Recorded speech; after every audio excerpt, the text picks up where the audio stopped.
to Annie's Kitchen and you're watching Annie's Kitchen with Annie. ഇന്ന് നമ്മൾ ചെയ്യാൻ പോകുന്ന റെസിപ്പി ഒരു നോൺ വെജ് ആണ്. പക്ഷേ എന്നാന്നറിയോ, ഒരു കാര്യം പറയാം. എല്ലാവർക്കും പൊതുവേ ഞാൻ ഈ ഒരുപാട് എന്താ പറയുക റെസിപ്പീസ് ഇങ്ങനെ പരീക്ഷിക്കുവേ. ഇന്നിവിടെ നമ്മൾ ചെയ്യാൻ പോകുന്ന റെസിപ്പി എന്ന് പറയുന്നത് എഗ് മലായി മസാലയാണ് ചെയ്യുന്നത്. ഇത് ശരിക്കും പറഞ്ഞാൽ ഇതേ രീതിയിൽ തന്നെ ചെയ്യണം എന്നൊന്നുമില്ല, കുറച്ച് വ്യത്യാസമായിട്ട് ചെയ്യാം. പക്ഷെ ഞാൻ പഠിച്ചതും നമുക്ക് ഏറ്റവും എളുപ്പമായിട്ടുള്ള ഒരു കാര്യമാണ് ചെയ്യുന്നത്. കാര്യം ഇപ്പം എളുപ്പമുള്ള കാര്യവും എന്നാൽ വെറൈറ്റി ആയിട്ടുള്ള ഒരു ഡിഷ് ചെയ്യണം എന്ന് വിചാരിക്കുന്നത് എന്നാണെന്നറിയാമോ, ഇപ്പോൾ പരീക്ഷയുടെ കാലമല്ലേ, അന്നേരം പിള്ളേർ ഏത് നേരവും ഈവൻ പഠിക്കാത്ത കുഞ്ഞുങ്ങൾ പോലും പഠിത്തത്തോട് ഉഴപ്പുള്ള കുഞ്ഞുങ്ങൾ പോലും ഇപ്പോൾ പുസ്തകം എടുത്തുകൊണ്ടിരിക്കുന്ന നേരമാണ്. അന്നേരം എന്നാ ചെയ്യണമെന്നറിയാമോ, അവർക്ക് ഈ പറഞ്ഞ പോലെ വേറെ ചിന്തയൊന്നുമില്ലല്ലോ, എങ്ങനെയും പഠിച്ച് അറ്റ്ലീസ്റ്റ് ജയിക്കാനുള്ള മാർക്കേലും മേടിക്കണം എന്നൊക്കെ പറഞ്ഞേച്ചാണ് അവർ ഏറ്റവും കൂടുതൽ പഠിക്കുന്നത്. അപ്പോൾ എന്നാന്ന് ചെയ്യണം, അവർക്ക് വേറെ എൻ്റർടൈൻമെൻ്റ് ഒന്നും ഇല്ലാത്തപ്പോൾ നമ്മൾ അറ്റ്ലീസ്റ്റ് ഒരു എൻകറേജ്മെൻറ്റിൻ്റെ പുറത്തെങ്കിലും അമ്മമാർ പല ടേസ്റ്റി ഫുഡ് ഉണ്ടാക്കി കൊടുത്തു കഴിഞ്ഞാൽ ഇത്രയും പഠിച്ചു തീർന്നാൽ ഞാൻ ഇന്ന ഉണ്ടാക്കി തരാം എന്നൊക്കെ പറഞ്ഞ് നമുക്കൊരു എൻകറേജ്മെൻറ്റ് ചെയ്യാം. അപ്പോൾ ഒരു ഡിഫറെൻറ്റ് ടേസ്റ്റും കൂടെ ആകുമ്പോഴത്തേക്ക് പിള്ളേർക്കും ഒരു സന്തോഷമായിരിക്കും. കുക്കിങ്ങിനോട് ക്രേസ് ഉള്ള അമ്മമാരാണെങ്കിൽ അവർക്കും ഒരു സന്തോഷം. ഈ പറഞ്ഞ എനിക്ക് ഇങ്ങനെ പല ടൈപ്പ് ഓഫ് ഫുഡ് ഉണ്ടാക്കി കൊടുക്കാൻ ഭയങ്കര ഇഷ്ടമാണ്, അതുകൊണ്ട് ഞാൻ പഠിക്കുന്ന. ഇന്ന് നമ്മൾ ചെയ്യാൻ പോകുന്നത് എഗ് മലായി മസാലയാണ്. ഇതിന് എന്നാക്കിയാണ് വേണ്ടിയെന്ന് നോക്കിക്കോ. സവാള വേണം, പച്ചമുളക് വേണം. ഇത് രണ്ടും കൂടെ ചതച്ചെടുത്ത് വെച്ചേക്കുവാണ് ഇത്. പിന്നെ വേണ്ടിയത് കുറച്ച് ഇഞ്ചിയും വെളുത്തുള്ളിയുടെയും പേസ്റ്റ്, കുറച്ച് ഉപ്പ്, കുറച്ച് പശുവും പാല്, കുറച്ച് ഗരം മസാല, കുരുമുളക്, മല്ലിപ്പൊടി, പിന്നെ കുറച്ച് മുട്ട പുഴുങ്ങി വെച്ചേച്ച് രണ്ടായിട്ട് കീറി വെച്ചേക്കുക. അതല്ലാന്നുണ്ടെങ്കിൽ ഫുൾ മുട്ട പുഴുങ്ങിയെടുക്കാം. പിന്നെ കുറച്ച് മല്ലിയില. ഇത് ഉപയോഗിക്കേണ്ട വെജിറ്റബിൾ ഓയിലോ വെളിച്ചെണ്ണ ആയാലോ എന്നതായാലും കുഴപ്പമില്ല. പക്ഷെ ഇത് ഭയങ്കര എളുപ്പത്തിൽ ചെയ്യാവുന്നതാണ്. രാത്രി ചപ്പാത്തിക്കൊക്കെ നമുക്ക് ഉണ്ടാക്കാൻ പറ്റുന്ന ഏറ്റവും നല്ലൊരു സാധനമാണ്. ഫസ്റ്റ് എന്നാ ചെയ്യേണ്ടത്, ഇച്ചിരി എണ്ണ ഒഴിച്ച് വെച്ച്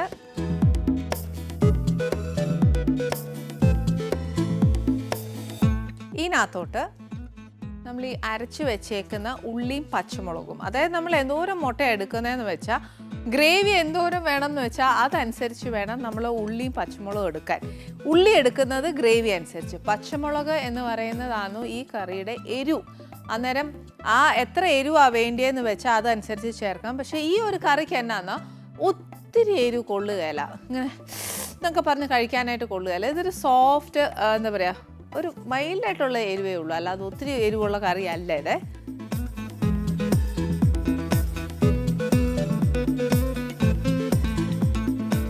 ഇതിനകത്തോട്ട് ഒരു ഇച്ചിരി ഉപ്പൂടെ ഇട്ട് കഴിഞ്ഞാൽ ഉള്ളി ഇച്ചിരി നല്ലതായിട്ട് പെട്ടെന്നൊന്ന് മൂക്കും.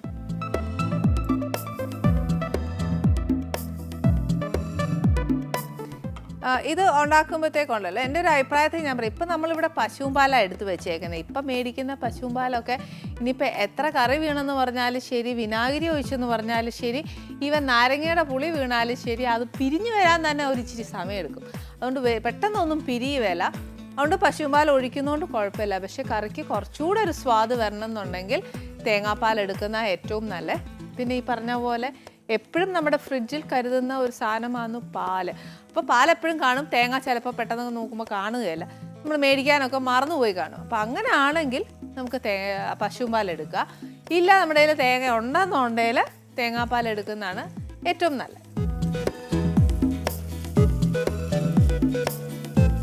ഇവിടെ ഏറ്റവും കൂടുതൽ പണി വരുന്ന എപ്പോഴാണെന്നറിയാമോ, ഇത് അതായത് നമ്മുടെ പച്ചമുളകും ഉള്ളിയും കൂടെ ചതച്ച് വെച്ചേക്കുന്നത് നല്ലതായിട്ട് ഒന്ന് നല്ല രീതിയിൽ മുരിഞ്ഞു വരണം. മുരിഞ്ഞു വരണം എന്ന് പറയുന്നത് എന്നാന്ന് വെച്ചാൽ നല്ല ഏകദേശം ബ്രൗൺ ആവണം, അതുവരെ നല്ലോണം വഴറ്റണം. ഈ പറഞ്ഞ പോലെ ആ ഉള്ളിയിൽ നിന്ന് ഇറങ്ങുന്ന വെള്ളം അത് ഫുൾ വറ്റി നമ്മൾ ഒഴിച്ച എണ്ണ ആയി അത് നല്ലോണം മുരിഞ്ഞു വരുമ്പോൾ മാത്രമേ അതിനകത്ത് ആ ടേസ്റ്റ് വരത്തുള്ളൂ. ഇവിടെ മാത്രമേ ഒരു ഇച്ചിരി സമയം എടുക്കത്തുള്ളൂ, ബാക്കിയെല്ലാം എളുപ്പത്തിലാവും. ഇഞ്ചിയും വെളുത്തുള്ളിയും വേണമെങ്കിൽ അരിഞ്ഞിടാം, അതല്ലാന്നുണ്ടെങ്കിൽ പേസ്റ്റാക്കി മേടിക്കുന്നതാണെങ്കിലും മതി. അതല്ല നമ്മൾ വീട്ടിൽ ചതച്ചെടുക്കുവാന്നേൽ അങ്ങനെ. ഇത് ഇറച്ചി കൂട്ട് ഒരുപാട് നമ്മളെടുത്തിടണ്ട, ഒരു ഇച്ചിരി ഇട്ടാൽ മതി. മുട്ടയിലൊന്നും അധികം പിടിക്കാനൊന്നുമില്ല, അതുകൊണ്ട് തന്നെ ഒരു 1/4 ടീസ്പൂണോളം മതിയാവും.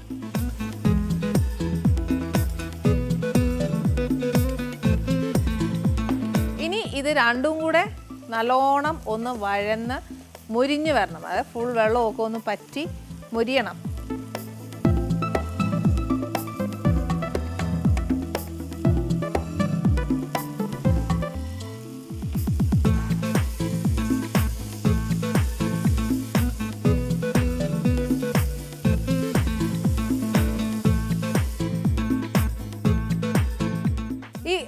നമ്മുടെ ഉള്ളി കുറച്ച് ബ്രൗൺ ആയിട്ടുണ്ട്. അതിൻ്റെ നമ്മൾ ആദ്യം ഒഴിച്ചപ്പോൾ ഉണ്ടായിരുന്ന ഇച്ചിരി വെള്ളം അതെല്ലാം ഇതിനകത്ത് മാറിയിട്ടുണ്ട്. ഇനി നമ്മുടെ ഫ്ലെയിം ഒരു ഇച്ചിരി കുഞ്ഞാക്കിയിട്ട് നമ്മുടെ പൊടിയെല്ലാം ചേർക്കാം. അതായത് പൊടി ഒരു ഇച്ചിരി മൂക്കണം. എൻ്റെ കണക്കിൽ മൂക്കണം, ചിലത് മൂക്കണ്ട. പക്ഷേ എനിക്ക് അത് മൂത്തില്ലെങ്കിൽ അതിനൊരു പച്ചച്ചോവ വരുമെന്ന് തോന്നുവേ. കുറച്ച് ഗരം മസാല, കുറച്ച് കുരുമുളക് പൊടി. ഇതിൻ്റെ എരിവ് എന്ന് പറയുന്നത് ശരിക്കും കുരുമുളകും പച്ചമുളകുമാണ്. കുറച്ച് മല്ലിപ്പൊടി. എന്നിട്ട് ഇത്രയും ചേർക്കുമ്പോൾ തന്നെ നമുക്കറിയാം ഇതിനൊരു നിറം കിട്ടുകയല്ലാന്നേ. അതുകൊണ്ട് എന്നാണെന്നറിയോ, ഒരു ഇച്ചിരി നോർത്ത് ഇന്ത്യൻ ആക്കണം എന്നുണ്ടെങ്കിൽ ഒരു ഇച്ചിരി ജീരകപ്പൊടി ഇടണം. അതിൻ്റെ കൂടെ അതിനൊരു ഇച്ചിരി നിറം കിട്ടണമെന്നുണ്ടെങ്കിൽ ഒരു ഇച്ചിരി മഞ്ഞൾപ്പൊടിയും കൂടെ ചേർക്കണേ.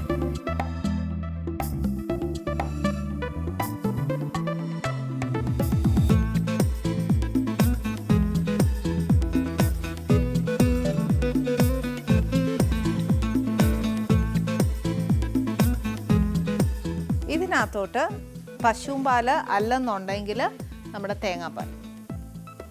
ഒന്നാം പാൽ ഒരു ഇച്ചിരി കൂടുതൽ എടുത്തേച്ച് 50-50 ബേസിസിൽ ഒഴിച്ചേച്ചാൽ മതിയേ.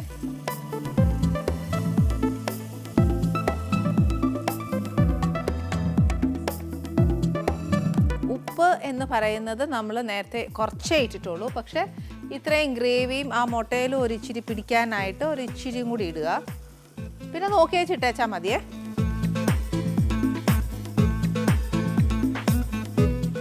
നമ്മൾ എല്ലാം ചേർത്ത് കഴിഞ്ഞു. ഇനി എന്നാണെന്നറിയാമോ, നമുക്ക് നമ്മൾ ആദ്യം ഒഴിച്ച എണ്ണയില്ലേ, അതൊരിച്ചിരി വക്കയിലൊക്കെ ഒന്ന് തെളിഞ്ഞു വരും.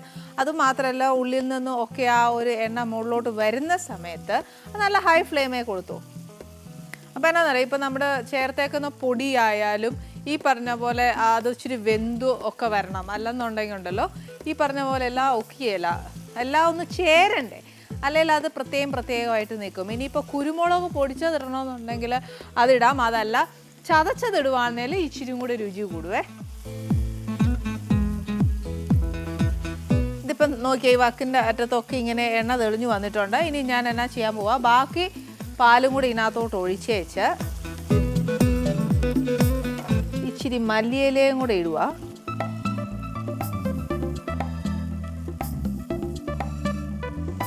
തീ നല്ല സിമ്മേലാക്കി വെച്ച് പുഴുങ്ങി വെച്ചേക്കുന്ന മുട്ട ഇതിനകത്തോട്ട് ഇടും.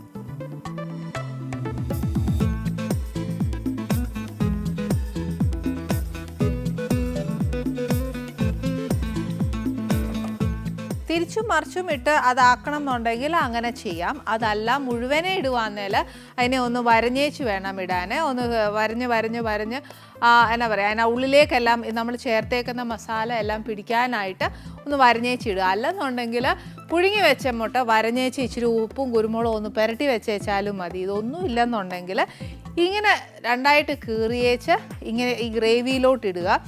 സിമ്മേ തന്നെ ഇടുക. എന്നിട്ട് ഒരു 5 മിനിറ്റ് ഒന്ന് അടച്ചിടണേ. അതായത് ആ ഒരു ഗ്രേവിയിൽ നമ്മൾ ഉണ്ടാക്കിയേക്കുന്ന സകല മസാലാസും നമ്മുടെ മുട്ടയിലൊന്ന് പിടിക്കണം.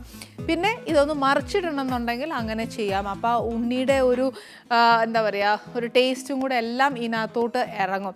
ഇതെല്ലാം നമ്മുടെ ഇഷ്ടമാണ്. ഇത് എങ്ങനെ വേണം, ചിലർക്കൊക്കെ ഉണ്ണി ഇഷ്ടമല്ലേ, അന്നേരം ആ ഒരു ടേസ്റ്റൊക്കെ വരുമ്പോൾ അയ്യോ എനിക്കിത് വേണ്ടാന്ന് പറയും. പക്ഷെ നമ്മൾ വീട്ടിലൊരു സാധനം ഉണ്ടാക്കുമ്പോഴത്തേക്ക് അയ്യോ ഇതെനിക്ക് വേണ്ട എന്ന് പറയുമ്പോഴത്തേക്ക് ആ ഉണ്ടാക്കിക്കൊണ്ടിരിക്കുന്നവർക്ക് വലിയ പ്രയാസമാണ്. അപ്പം എന്നാന്ന് വെച്ചാൽ നമ്മുടെ വീട്ടുകാരുടെ ഇഷ്ടം ഏത് രീതിയിലാണ് അവർക്ക് ആ മുട്ട കഴിക്കാൻ ഇഷ്ടമെന്ന് വെച്ചാൽ അതേപോലെ ഉണ്ടാക്കി വെച്ചാൽ മതി. ഇപ്പം ഞാൻ നമ്മുടെ പ്രസൻറ്റേഷന് പോലും മുട്ട ഇങ്ങനെ രണ്ടായിട്ട് കീറി വെച്ചേച്ച് ഗ്രേവിയിലോട്ട് മിക്സ് ചെയ്യുന്നതാണ് ഏറ്റവും നല്ല ഒരു കാര്യം ചെയ്യാനുള്ളത്. അത് കാണാനും ഒരു ഭംഗിയുണ്ടാവും.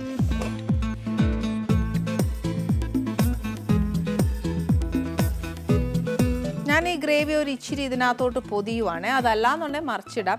ഞാൻ പറഞ്ഞ മറിച്ചിട്ട് കഴിഞ്ഞാൽ ചിലപ്പോൾ ഉണ്ടല്ലോ ഈ ഗ്രേവിക്കകത്തോട്ട് ഉണ്ണി അങ്ങ് ഈ മുട്ടയിൽ നിന്ന് അങ്ങോട്ട് വിട്ടുപോകും, വെള്ളയിൽ നിന്ന് അങ്ങോട്ടും വിട്ടുപോയേച്ച് കലങ്ങിപ്പോവും ഗ്രേവി ആയിട്ട്. ചിലത് ഇഷ്ടപ്പെടുകയില്ല. പക്ഷെ എന്നാൽ നമുക്ക് ആ ഒരു ഗ്രേവി ഉള്ളിൽ മുട്ടയ്ക്കകത്ത് വരികയും വേണം. ഒരു ഹാഫ് മുട്ട ഒരു 8 കഷ്ണമാണ് ഇട്ടേക്കുന്നത്. അന്നേരം ഒരു 4 എണ്ണത്തിനകത്തോട്ട് ഞാൻ ഗ്രേവി അങ്ങ് പൊതിഞ്ഞിട്ടുണ്ട്. അല്ലാത്തിനകത്ത് അത് വെച്ചിട്ടുണ്ട്. എന്നാണെന്നറിയോ, പ്രസൻറ്റേഷനും കൂടെ നമ്മൾ ആലോചിക്കണമല്ലോ. ഇന്ന് ആനീസ് കിച്ചണിൽ വരാൻ പോകുന്ന ഗസ്റ്റിനെ കുറിച്ച് നമ്മൾ ഇതുവരെ ഒന്നും പറഞ്ഞില്ല. ഇതുവരെ നമ്മുടെ കുഞ്ഞുങ്ങളെ പറ്റിയാണ് നമ്മൾ പറഞ്ഞുകൊണ്ടിരുന്നത്. എത്രയായാലും അമ്മമാരല്ലേ, സ്വാർത്ഥരായിരിക്കും. അപ്പം എല്ലാ കുഞ്ഞുങ്ങൾക്കും ഒരു വെറൈറ്റി ഭക്ഷണം കിട്ടുക എന്നുള്ളൊരാഗ്രഹം എനിക്കുള്ളിലുണ്ട്. പിന്നെ ഇപ്പം ഇതിനല്ലേ ഇപ്പം നേരം എന്ന് എന്നോട് ചോദിക്കല്ല, അവർക്ക് ഉണ്ടാക്കി കൊടുക്കുക. മക്കളൊക്കെ കേട്ടോണ്ടിരിക്കുവാണെങ്കിൽ ആൻറ്റി പറയുന്ന കേൾക്കുക, ഇതേപോലെ അമ്മയോട് പറയുക, ഇതേപോലത്തെ നല്ല നല്ല വെറൈറ്റി ഫുഡ് ഉണ്ടാക്കി തരാൻ പറയണം. അത് അവിടെ നിൽക്കട്ടെ, അമ്മമാരെല്ലാം ചെയ്യും എന്ന് എൻ്റെ വിശ്വാസത്തിൽ നിന്ന് ആനീസ് കിച്ചണിൽ വരാൻ പോകുന്ന ഗസ്റ്റ് സാധിക വേണുഗോപാലാണ്. നമുക്ക് നമ്മുടെ ആനീസ് കിച്ചണിലേക്ക് വെൽക്കം ചെയ്യാം. സാധിക, നമസ്തേ. നമസ്തേ നമസ്തേ. Hello, how are you? Fine fine. Okay, ഇവിടെ വെച്ച് നമ്മൾ ഒരു കാര്യം ക്ലിയർ ചെയ്തിട്ടേ പോത്തുള്ളൂ. രണ്ടിലൊന്ന് തീരുമാനിച്ചോളൂ. ഇന്ന് സാധികയാണോ രാധികയാണോ? എന്നാന്നറിയോ, ഞാൻ രാധിക എന്നും കേട്ടിട്ടുണ്ട്, സാധിക എന്നും കേട്ടിട്ടുണ്ട്. ഇതിപ്പോ ഒഫീഷ്യൽ രണ്ട് വിളിച്ചാലും ഒരാളെ വരുള്ളൂ. പക്ഷെ ഒഫീഷ്യൽ ഏതാന്നറിയണം. ഒഫീഷ്യലി രാധിക തന്നെയാണ്. ഇൻഡസ്ട്രിക്ക് വേണ്ടിയിട്ട് സാധിക മാറ്റിയതാണ്. അപ്പൊ ഒഫീഷ്യലി ചേഞ്ച് ചെയ്തിട്ടില്ല. ഇല്ല, 2 വിളിച്ചാലും ഞാൻ വരും. 2 വിളിച്ചാലും വരും. അപ്പൊ പ്രശ്നമില്ല. എനിക്ക് തോന്നുന്നു ഇതിനകത്ത് വലിയ ഡിഫറൻസ് ഒന്നുമില്ല, അക്ഷരങ്ങൾ തമ്മിൽ 6 മാത്രമേ മാറ്റിയിട്ടുള്ളൂ. 6 മാറ്റി എസ് ആക്കി. കാരണം പേര് മാറ്റാൻ വേണ്ടി പറഞ്ഞപ്പം രാധിക ഓൾറെഡി ഉണ്ടായിരുന്നല്ലോ, ക്ലാസ്മേറ്റ്സിന് രാധിക. അപ്പൊ സിനിമയിലേക്ക് വരുന്ന സമയത്ത് MLA മണി ചെയ്യുന്ന സമയത്ത് ഓൾറെഡി രാധിക ഉണ്ട്. അപ്പൊ എൻ്റെ അടുത്ത് പേര് ചേഞ്ച് ചെയ്യാൻ പറഞ്ഞു. അപ്പം ജസ്റ്റ് എനിക്ക് പേര് മാറ്റാൻ താല്പര്യമില്ല. അപ്പൊ ഇതാകുമ്പോ എപ്പോഴും എല്ലാവർക്കും ഇപ്പൊ ചേച്ചി കൺഫ്യൂഷൻ അല്ലേ, അതേപോലെ ചെറിയൊരു കൺഫ്യൂഷൻ ഇരുന്നോട്ടെ. അപ്പൊ 6 ബസ് മാറ്റിയൊന്നും വേണ്ട, മാറ്റിയൊന്നും ആയി, 2 ആയി. ഓക്കെ. കൺഫ്യൂഷൻ ആക്കാൻ വേണ്ടി പേര് മാറ്റി. സാധാരണ കൺഫ്യൂഷൻ മാറ്റാൻ വേണ്ടിയാണ് നമ്മൾ പേര് മാറ്റുന്നത്. ഇത് നേരെ തിരിച്ചാ, എല്ലാം മൊത്തം തിരിച്ചാന്ന് തോന്നുന്നു. അപ്പൊ നമുക്കൊരു കാര്യം ചെയ്യാം, ഡീറ്റെയിൽ ആയിട്ട് നമുക്ക് വർത്താനം പറയാം, കുറെ വിശേഷങ്ങൾ ചോദിക്കാം. ഒരു പക്ഷേ എന്നെക്കാട്ടിലും കുറച്ചുകൂടെ നല്ലൊരു ബെസ്റ്റ് ആങ്കർ ആയിരിക്കാം. തിരുത്തുകൾ ഉണ്ടെങ്കിൽ പറഞ്ഞു തരട്ടെ. അല്ലേ? അല്ല, ഒരിക്കലും അല്ല കേട്ടോ, ഒരിക്കലും അല്ല. പക്ഷെ എന്റെ പ്രേക്ഷകർ എല്ലാരും പറഞ്ഞു അത് ഇപ്പൊ ഇവിടെ സ്ഥിരീകരിക്കണം, നമുക്ക് അവിടെ ഇരുന്ന് ചോദിച്ച് മനസ്സിലാക്കാം.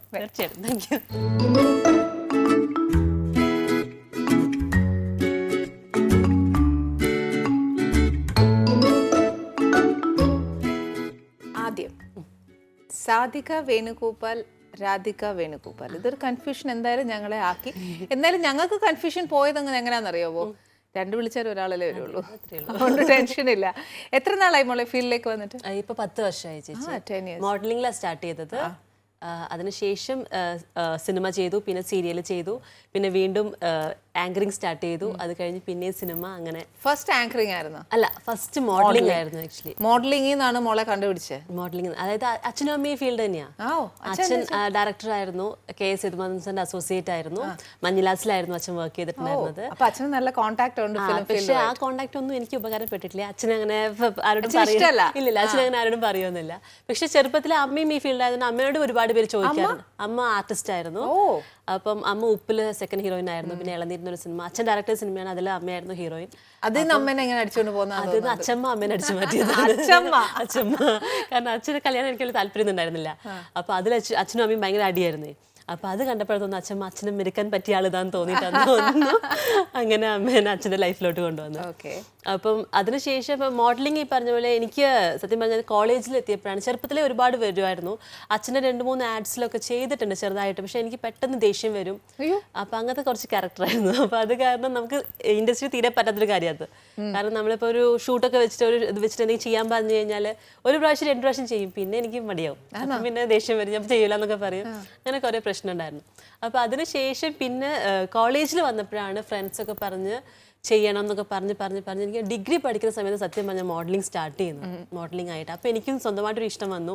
അപ്പോൾ അമ്മയോട് പോയി പറഞ്ഞു, അമ്മ ഡാൻസ് പഠിക്കണം. അപ്പോൾ അമ്മ പറഞ്ഞു, ഇനി നീ പഠിക്കണ്ട. ഞാൻ കുറേ വഴിയാ നടന്നതാണല്ലോ. പക്ഷെ മോഡലിംഗ് പിന്നെ അമ്മയുടെ ആവശ്യമില്ലാത്തതുകൊണ്ട് ഞാനിങ്ങനെ കയറി. മോഡലിംഗിൽ ഫസ്റ്റ് അഡ്വർടൈസ്മെന്റ് കാലിക്കറ്റ് തന്നെയുള്ള ഒരു ഗാലക്സി സ്റ്റുഡിയോന് വേണ്ടിയിട്ടായിരുന്നു. ബെറ്റ്രാഫ് അങ്ങനെ ചെയ്തു. പിന്നെ ഇന്ദുലേഖയുടെ, അതുപോലെ തന്നെ മിൽമ, അങ്ങനെ ഒരുപാട് TVC ചെയ്തിട്ടുണ്ട്. ഓക്കെ. അപ്പൊ പെട്ടെന്ന് ദേഷ്യം വരുമെന്ന് പറഞ്ഞു. ഞാനൊരു കാര്യം ചെയ്യാം, ഒരു കുറച്ച് നീങ്ങിയിരിക്കണോ? ഒരിക്കലും വേണ്ട, ഒക്കെ അല്ല മാറി. ചിലപ്പോ ഇപ്പൊ- എപ്പോഴാ ഇപ്പൊ- റിയാക്ഷൻ ഇപ്പൊ ഭയങ്കര മാറുന്നത്? ക്ഷമയാ.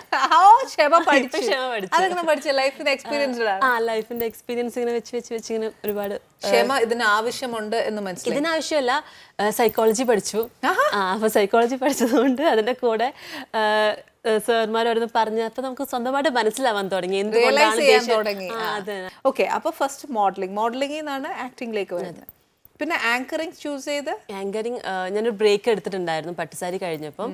അതിനുശേഷം പിന്നെ എഗെയിൻ വരുന്നത് ആങ്കറിംഗിലായിരുന്നു. അത് ഈ പറഞ്ഞ പോലെ കുക്കറി ഷോ ആയിരുന്നു. അപ്പൊ അച്ഛൻ എന്റെ എതിരാളി. അതാ ഞാൻ പറഞ്ഞ അത്രയ്ക്ക് ഞാൻ എത്തില്ല. അച്ഛൻ നന്നായിട്ട് കുക്ക് ചെയ്യും. അപ്പൊ ആ ഒരു കൈപ്പുണ്യം കിട്ടിയതാണെന്ന് തോന്നുന്നു കുക്കറി ഷോ സ്റ്റാർട്ട് ചെയ്തു. പിന്നെ അതിങ്ങനെ പോകുന്നുണ്ട്. അപ്പൊ ആ പ്രോഗ്രാം കണ്ടിട്ട് ഒരുപാട് പേര് വേറെ വേറെ പ്രോഗ്രാംസിനൊക്കെ ആങ്കറിങ്ങും കാര്യങ്ങളൊക്കെ ആയിട്ട് വിളിക്കുന്നു. ഇപ്പൊ കുട്ടികളുടെ ഒരു ഷോ ചെയ്യുന്നുണ്ട്. അങ്ങനെയാണ് ആങ്കറിംഗ്. എന്തായാലും അച്ഛന്റെ കൈപ്പുണ്യം മകൾക്ക് കിട്ടിയെന്ന് ഇപ്പൊ പറഞ്ഞു. അപ്പൊ നല്ലതായിട്ട് കുക്ക് ചെയ്യുന്ന ഉറപ്പായി. അത്യാവശ്യം കുഴപ്പമില്ലാത്ത രീതിയിൽ കുക്ക് ചെയ്യും. ആദ്യം അച്ഛൻ എന്ത് പറഞ്ഞു എങ്ങനെ കുക്കിങ്ങിൽ? ഫസ്റ്റ് അച്ഛന്റെ അഭിപ്രായം, മോൾ ഉണ്ടാക്കിയ ഒരു ഭക്ഷണത്തിന് അച്ഛന് വിശ്വാസമാണ്. ഇപ്പോഴും ഞാൻ ഉണ്ടാക്കുന്ന റെസിപ്പീസ് അധികം അച്ഛൻ്റെ തന്നെയാ. അച്ഛനാണ് എനിക്കെന്ന് വെച്ചാൽ ഷോയുടെ തലേ ദിവസം അച്ഛൻ എനിക്ക് അയച്ചു തരും. ഞാൻ ആ ലിസ്റ്റ് അവർക്ക് അയച്ചു കൊടുക്കും, ഒരു സാധനം വാങ്ങിക്കും. എനിക്ക് പെട്ടെന്ന് വായിച്ചാൽ അപ്പം മനസ്സിലാവും. സോ ഞാൻ അപ്പം വായിച്ചു നോക്കിയിട്ട് കുക്ക് ചെയ്യും. അല്ല ഭുജിയല്ല, നമുക്ക് ചേച്ചിക്ക് ഇപ്പൊ കുക്കിങ്ങിനോട് ഇഷ്ടമുള്ള ഒരാൾ വരുമ്പം നമുക്കൊരു സംഭവം കണ്ടാൽ പെട്ടെന്ന് നമുക്ക് മനസ്സിലാവും. ഇപ്പൊ നമ്മൾ കഴിച്ചു നോക്കിയാൽ നമുക്ക് ഏകദേശം ആ ഫുഡ് എന്തൊക്കെ വെച്ചാൽ ഉണ്ടാക്കി നമുക്ക് മനസ്സിലാവും. അപ്പൊ ആ ഒരു കണക്ഷൻ ഉള്ളതുകൊണ്ട് റെസിപ്പീസ് ആകുമ്പോൾ ശരിക്കും പറഞ്ഞാൽ നല്ല ട്രഡീഷണൽ കുറേ ഒരുപാട് ട്രഡീഷണൽ ട്രൈ ചെയ്തിട്ടുണ്ട്. നമ്മൾ കർക്കിടകത്തിന്റെ സമയത്തൊക്കെ ഈ കർക്കിടകത്തിന് പൊതുവെ നമുക്ക് ചിക്കൻ അങ്ങനെ ഇല്ലല്ലോ. പക്ഷേ ആ സമയത്തും കഴിക്കാൻ പറ്റുന്ന ചിക്കൻ എന്നൊക്കെ പറഞ്ഞ് നമ്മൾ ഒരുപാട് സംഭവങ്ങൾ കുമ്പളങ്ങ വെച്ചിട്ടൊക്കെ കുമ്പളവും ചിക്കനും കൂടി മിക്സ് ചെയ്തിട്ട് പ്രത്യേകിച്ച് ഒന്നും ഇല്ല, അധിക സാധനങ്ങളൊന്നും ഇല്ലാത്ത രീതിയിൽ കുമ്പളവും ചിക്കനും അത് നാളികേരപ്പാലും പിന്നെ കാന്താരി മുളകും ഇത് മാത്രമേ ഉള്ളൂ ആ റെസിപ്പിയിൽ. അപ്പൊ അങ്ങനെ കുറെ മഞ്ഞൾപ്പൊടി വേണമെങ്കിൽ ആഡ് ചെയ്യാന്ന് മാത്രമേ ഉള്ളൂ. മഞ്ഞളും ഉപ്പും എന്തായാലും അതൊന്ന് ചോദിച്ചോട്ടെ. അത് കുമ്പളങ്ങ ചിക്കൻ എന്ന് പറഞ്ഞിട്ട് തന്നെയാണ്, ഹാഷ് ഗാർഡ് ചിക്കൻ എന്ന് പറഞ്ഞിട്ട്. അപ്പം ആങ്കറിങ് അങ്ങനെ ചെയ്തു. നെക്സ്റ്റ് ഫിലിമിലേക്ക് ഫിലിമിലേക്ക് വന്നു. ഫിലിമിൽ ഓർമ്മക്കൂട്ടാണ് ആദ്യം ചെയ്യുന്നത്. അത് സിദ്ദിഖേട്ടൻ്റെ വൈഫായിട്ടാണ് തുടക്കത്തിലേ ചെയ്യുന്നത്. പക്ഷേ നമ്മൾ മലയാളത്തിൽ സംഭവം ഉണ്ട്, നമ്മളൊരു കാര്യം ചെയ്താൽ പിന്നെ ഏകദേശം അത് കാറ്റഗറൈസ്ഡ് ആവും. അപ്പോൾ ആദ്യമേ അങ്ങനെ ചെയ്തുകൊണ്ട് പിന്നെ എല്ലാം വൈഫായിട്ട് തന്നെയായിരുന്നു. അശോകേട്ടൻ്റെ വൈഫായിട്ട് കലികാലം ചെയ്തു. പിന്നെ MLA മണിലാണ് ഒരു ചേഞ്ച് ആയത്, മണിച്ചേട്ടൻ്റെ ഹീറോയിനായിട്ട് വന്നിട്ടുണ്ടായിരുന്നത്. അത് കഴിഞ്ഞ് ബ്രേക്കിംഗ് ന്യൂസും ചെയ്തു. പിന്നെ അഗെയിൻ ഈ പറഞ്ഞ സീരിയലിന് ഓഫർ വന്നു. സീരിയൽ എന്ന് പറഞ്ഞപ്പം സീരിയൽ ചെയ്യില്ല എന്ന് പറഞ്ഞിരുന്ന വ്യക്തിയായിരുന്നു ഞാൻ. കാരണം അവിടുത്തെ ഷെഡ്യൂളും കാര്യങ്ങളൊക്കെ എങ്ങനെയാണെന്ന് അറിയാത്തതുകൊണ്ട്. പക്ഷേ കഥ കേട്ടപ്പോൾ ഞാൻ വീണുപോയി, ഫ്ലാറ്റായി. പട്ടുസാരി, അതായത് കുട്ടനാടിന് ബേസ് ചെയ്തിട്ട് കുട്ടനാട്, അതും തോണി തുഴഞ്ഞ് കുട്ടനാട്ടിൽ പട്ടുസാരി വിൽക്കുന്ന ഒരു ക്യാരക്ടർ. ചിലപ്പോൾ എനിക്ക് സിനിമയിലും ചിലപ്പോൾ അങ്ങനെ കിട്ടിക്കോണമെന്നില്ലല്ലോ. അപ്പം പിന്നെ അത് ചൂസ് ചെയ്തു. അങ്ങനെ സീരിയലിലോട്ട് പോയപ്പോൾ പിന്നെ സിനിമ കംപ്ലീറ്റ് ആയിട്ട് സ്റ്റോപ്പായി, മോഡലിംഗ് സ്റ്റോപ്പായി, എല്ലാം സ്റ്റോപ്പായി. കാരണം 15 ദിവസം എന്ന് പറയുന്നത് ഡേറ്റ് മാറി 20 ദിവസവും 25 ദിവസവും, പിന്നെ മാസം കംപ്ലീറ്റ് അവിടെ തന്നെ ആയിരുന്നു. അല്ല ശരിക്കും ഇപ്പൊ മണിച്ചേട്ടനോട് വർക്ക് ചെയ്യാന്ന് പറഞ്ഞു. ശരിക്കും മണിച്ചേട്ടനെ ഏറ്റവും കൂടുതൽ നമുക്ക് ലൈവായിട്ട് നമ്മുടെ മലയാളികളുടെ ഇടയിൽ നമുക്ക് നിലനിർത്താൻ പറ്റുന്ന ഉള്ളി നമ്മുടെ ത്രൂ മെമ്മറീസ് ആണ് അല്ലേ? ശരിക്കും മണിച്ചേട്ടൻ്റെ ഒരു കൂടെ അഭിനയിച്ചപ്പോൾ ഉണ്ടായിരുന്ന എക്സ്പീരിയൻസും മണിച്ചേട്ടൻ്റെ മനുഷ്യരുടെ ശരിക്കും ഒരു സംഭവം തന്നെയാണ്. കാരണം നമ്മൾ സെറ്റിലൊക്കെ എന്ന് പറഞ്ഞാൽ ഭയങ്കര ജോളിയാണ്. എനിക്ക് ആദ്യം പേടിയായിരുന്നു, കാരണം എങ്ങനെയായിരിക്കും എന്താണെന്ന് അറിയില്ലല്ലോ. ഞാനും മെയിൻ ലീഡായിട്ട് ആ ഒരു സിനിമ ചെയ്യുന്നത്. പിന്നെ മനുഷ്യട്ട് നന്നായിട്ട് പാട്ടിന് എല്ലാത്തിനും നമുക്കറിയാം, അഭിനയമാണെങ്കിലും സകല കലാവല്ലഭനാണ്. അപ്പോൾ ഈ പറഞ്ഞ പോലെ ആദ്യം കുറച്ച് വിട്ടൊക്കെ ഇരിക്കും. അപ്പം എന്നോട് എന്താ അവിടെ പോയിരിക്കുന്നത്. അതുപോലെ നമുക്ക് ട്രയൽ ഇത് ചെയ്യുന്ന സമയത്ത്, പ്രിവ്യൂ ചെയ്യുന്ന സമയം അല്ലെങ്കിൽ ഷൂട്ട് ചെയ്യുന്ന സമയത്ത് എനിക്ക് അസോസിയേറ്റ് ആണ് വന്നിട്ട്. ഇപ്പോൾ അരുൺ ചേട്ടനായിരുന്നു, നമ്മുടെ രാംലീലയുടെ ഒക്കെ ഡയറക്ടർ ഉണ്ടല്ലോ, അരുൺ ചേട്ടനായിരുന്നു അതിൻ്റെ അസോസിയേറ്റ്. ശ്രീധരൻ്റെ മൂവിയായിരുന്നു MLA മണി. അപ്പം അരുൺ ചേട്ടൻ വന്നിട്ട് എൻ്റെ കൂടെ നിന്നിട്ടാണ് എനിക്ക് പ്രാക്ടീസ് ചെയ്യാനൊക്കെ പറഞ്ഞു തന്നിട്ടുണ്ടായിരുന്നത്. അപ്പോൾ മനുഷ്യൻ പറയും എല്ലാം വേണ്ട ഞാൻ തന്നെ നിന്നോളാം, എന്നാൽ മാത്രമേ അവർക്ക് പഠിക്കാൻ പറ്റൂ. കാരണം എനിക്ക് തോന്നുന്നില്ല ഒരു വലിയ ആർട്ടിസ്റ്റൊക്കെ നമ്മൾ ട്രയൽ നോക്കുന്ന സമയത്തൊക്കെ നമ്മുടെ കൂടെ വന്ന് സപ്പോർട്ട് ചെയ്യുന്നത്. അപ്പം അത് നല്ലൊരു എക്സ്പീരിയൻസ് ആയിരുന്നു മനുഷ്യൻ. പിന്നെ അത് സപ്പോർട്ടീവായിരുന്നു. അതുപോലെ കുക്കിംഗ്, മാങ്ങ കറി, അങ്ങനെ കറി ഓരോന്ന് പറഞ്ഞിട്ട് അച്ചാറ്, പലവിധ അച്ചാറുകള്. സത്യം ഈ പറഞ്ഞ പോലെ മനുഷ്യനെ എനിക്ക് ഏറ്റവും വലിയ ആഗ്രഹമായിരുന്നു നമ്മുടെ ആനീസ് കിച്ചണിൽ കൊണ്ടുവന്നത്. പക്ഷെ ദൈവം അനുഗ്രഹിച്ചില്ല. അതുകൊണ്ട് നമുക്ക് ഈ പറഞ്ഞ പോലെ കേൾക്കാനേ പറ്റുള്ളൂ. പിന്നെ മനുഷ്യനോട് ഞാൻ വർക്ക് ചെയ്തിട്ടുണ്ട്, അതൊരു സെപ്പറേറ്റ് ഒരു എക്സ്പീരിയൻസ് ആണ്. ഒരുപാട് മേഖലകളിൽ മോള് കാല് വെച്ചു, അതായത് മോഡലിംഗ്, ആങ്കറിങ്, ഫിലിം ഫീൽഡ്, അങ്ങനെ എല്ലാം. ഏതിലാണ് സ്റ്റിക്ക് ഓൺ ചെയ്യാൻ താല്പര്യം? ഈ പറഞ്ഞ പോലെ ഇപ്പം ഞാൻ ചെയ്യുന്ന ഷോ എനിക്ക് കുക്കിങ്ങിനോട് ഇഷ്ടമുള്ളതുകൊണ്ട് അതെപ്പോഴും അതങ്ങനെ നിൽക്കാൻ തന്നെ താല്പര്യമുണ്ട്. പിന്നെ ഇനിയിപ്പോൾ കാല് വെക്കാൻ പോകുന്നൊരു മേഖല ഉണ്ട് പ്രൊഡക്ഷൻ. കാരണം അച്ഛനൊക്കെ ഈ ഫീൽഡ് ആയതുകൊണ്ട് നമ്മുടെ ഇതിൽ നിന്ന് തന്നെ ഒരു ഫാമിലിയിൽ നിന്ന് ഒരു പ്രൊഡക്ഷൻ ഹൗസ് സ്റ്റാർട്ട് ചെയ്യാനുള്ള പ്ലാൻ ഉണ്ട്. അപ്പോൾ അത് വന്നാൽ പിന്നെ എനിക്ക് അറിയില്ല ഇപ്പം ആക്ടിങ്ങും കാര്യങ്ങളൊക്കെ എത്രത്തോളം മുന്നോട്ട് പോകുമെന്ന് പറയാൻ പറ്റില്ലല്ലോ. അപ്പോൾ അതുവരെ പിന്നെ ഷോർട്ട് ഫിലിംസ് എനിക്ക് ചെയ്യാൻ ഇഷ്ടം. അതായത് നല്ല നല്ല കഥാപാത്രങ്ങൾ, ഞാൻ ചെയ്യാൻ ആഗ്രഹിക്കുന്ന പല കഥാപാത്രങ്ങളും എനിക്ക് ഷോർട്ട് ഫിലിമിലൂടെയാണ് വരാറ്. അപ്പോൾ അതുകൊണ്ട് ഷോർട്ട് ഫിലിംസ് ചെയ്യാറുണ്ട്. അപ്പം അധിക വർഷം ഇനിയിപ്പോൾ കുറച്ച് ഇപ്പോൾ പ്രൊഡക്ഷൻ സ്റ്റാർട്ട് ചെയ്താൽ ചിലപ്പം അങ്ങനത്തെ കുറച്ച് കാര്യങ്ങൾ മാത്രമായിട്ട് ഒതുങ്ങേണ്ടി വരും തോന്നുന്നു. അപ്പൊ പ്രൊഡക്ഷൻ ആരുടെ പേരില്? എന്താ പേര്? നമ്മുടെ പേര് തന്നെ ഇപ്പൊ പറയണോ? കേക്കട്ടെ, ഞങ്ങൾക്ക് ആരും ഒന്നും എടുക്കത്തില്ല, ആരും എടുക്കല്ലേ. എന്തായാലും നമ്മളോട് മാത്രം പറയുന്ന ഒരു കാര്യമാണ്. ക്രിയ എന്നാണ്. Exclusive announcement. ക്രിയ പ്രൊഡക്ഷൻസ്. അപ്പൊ അതാണ് പ്ലാൻ ചെയ്തിരിക്കുന്നത്. ഫിലിം തന്നെയാണ്. അപ്പം ഫിലിംസ് മാത്രമല്ല, അച്ഛൻ എഴുതിയ സ്ക്രിപ്റ്റ് ആണ്. അച്ഛൻ ഓൾമോസ്റ്റ് 3 സ്ക്രിപ്റ്റ് ഇപ്പം കംപ്ലീറ്റഡ് ആണ്. അപ്പൊ അത് 3 ആദ്യം തുടങ്ങുന്നത്. അപ്പൊ അതിൽ ഏത് തുടങ്ങണം, എങ്ങനെ തുടങ്ങണം എന്നൊക്കെയുള്ള ഒരു. അച്ഛൻ ഡയറക്ട് ചെയ്യുന്നുണ്ടോ? അച്ഛൻ ഡയറക്ട് ചെയ്യുന്നില്ല. ഇല്ല, ഡയറക്ഷൻ വേറെ ആരെങ്കിലും ആയിരിക്കും. പക്ഷെ നമ്മൾ മെയിൻ സംഭവം എന്ന് വെച്ചാൽ നമ്മളിപ്പോൾ ഒരു സ്ക്രിപ്റ്റ് ആയിട്ട് കൊടുത്തു കഴിഞ്ഞാൽ പിന്നെ അത് അവർ തീരുമാനിക്കുമല്ലേ സ്ക്രിപ്റ്റിൽ എന്ത് വേണം, ചേഞ്ച് വേണം. അപ്പൊ നമുക്കിതിൽ ചേഞ്ച് ഒന്നും വരുത്താൻ പ്രത്യേകിച്ച് ഇല്ല. അപ്പൊ അതുകൊണ്ട് നമ്മൾ വിചാരിച്ചു നമ്മുടെ തന്നെ ഒരു ഓൺ ഹൗസിൽ നിന്ന് വരുമ്പം നമുക്ക് അതിലൊരു കൺട്രോൾ ഉണ്ടാവും. അപ്പം നമുക്ക് തന്നെ ആ സ്ക്രിപ്റ്റ് കയ്യിൽ നിന്ന് പോവാത്ത രീതിയിൽ ചെയ്യാം. കാരണം അച്ഛൻ ക്യാമറയൊന്നും ഇല്ലാത്ത സമയത്ത്, അതായത് നമ്മൾ വ്യൂ ഫൈൻഡറിലൂടെ മാത്രം നോക്കിയിട്ട് ആ സമയത്താണ് സിനിമ ചെയ്തിട്ടുണ്ടായിരുന്നു. അവിടെ മോണിറ്റർ ഒന്നും ഇല്ലല്ലോ. അപ്പൊ ആ സമയത്ത് ചെയ്ത ഒരാൾക്ക് ഇപ്പൊ എല്ലാ സൗകര്യങ്ങളും ഉണ്ട്. അപ്പൊ അതെങ്ങനെ ചിലവൊക്കെ ചുരുക്കി എങ്ങനെ ചെയ്യാൻ കുറച്ച് പരീക്ഷണങ്ങളായിട്ട് വരികയാണ്. അപ്പം പുതിയ കുട്ടികൾ വെച്ചിട്ടാണ് ബിഗിനിങ് ഒന്ന് വരുന്നത്. ഇങ്ങനെ പ്ലാൻ ചെയ്യുന്നു, സിദ്ദിഖേട്ടനെ വെച്ച് ചെയ്താൽ കൊള്ളാന്നുണ്ട്. അപ്പൊ അങ്ങനെ അതിനകത്ത് സാധിക്കുക ചെയ്യുന്നുണ്ടോ? ഞാനില്ല, ചെയ്യില്ല. ഞാൻ ബാക്ക് ക്യാമറ മാത്രം. On production? അല്ല, അതില്ല. ഇല്ല, ഉണ്ടാവില്ല. ഉറപ്പാ. ഡയറക്ഷൻ? ഇല്ല, ഡയറക്ഷൻ എനിക്ക് പഠിച്ചാൽ കൊള്ളാന്നുണ്ട്. അപ്പം അതിങ്ങനെ അത് ഞാൻ പറഞ്ഞത്, ഞാൻ ബിഹൈൻഡ് ക്യാമറ കുറച്ച് കാര്യങ്ങൾ ഇങ്ങനെ പഠിക്കാൻ ആഗ്രഹമുണ്ട്. അപ്പൊ അതുകൊണ്ട് കാരണം ചിലപ്പോൾ ഈ പറഞ്ഞ പോലെ കുക്കിംഗ് കിട്ടിയ പോലെ അച്ഛനിലുള്ള ഡയറക്ഷനോ എന്തെങ്കിലും എന്നിലുണ്ടെങ്കിലോ.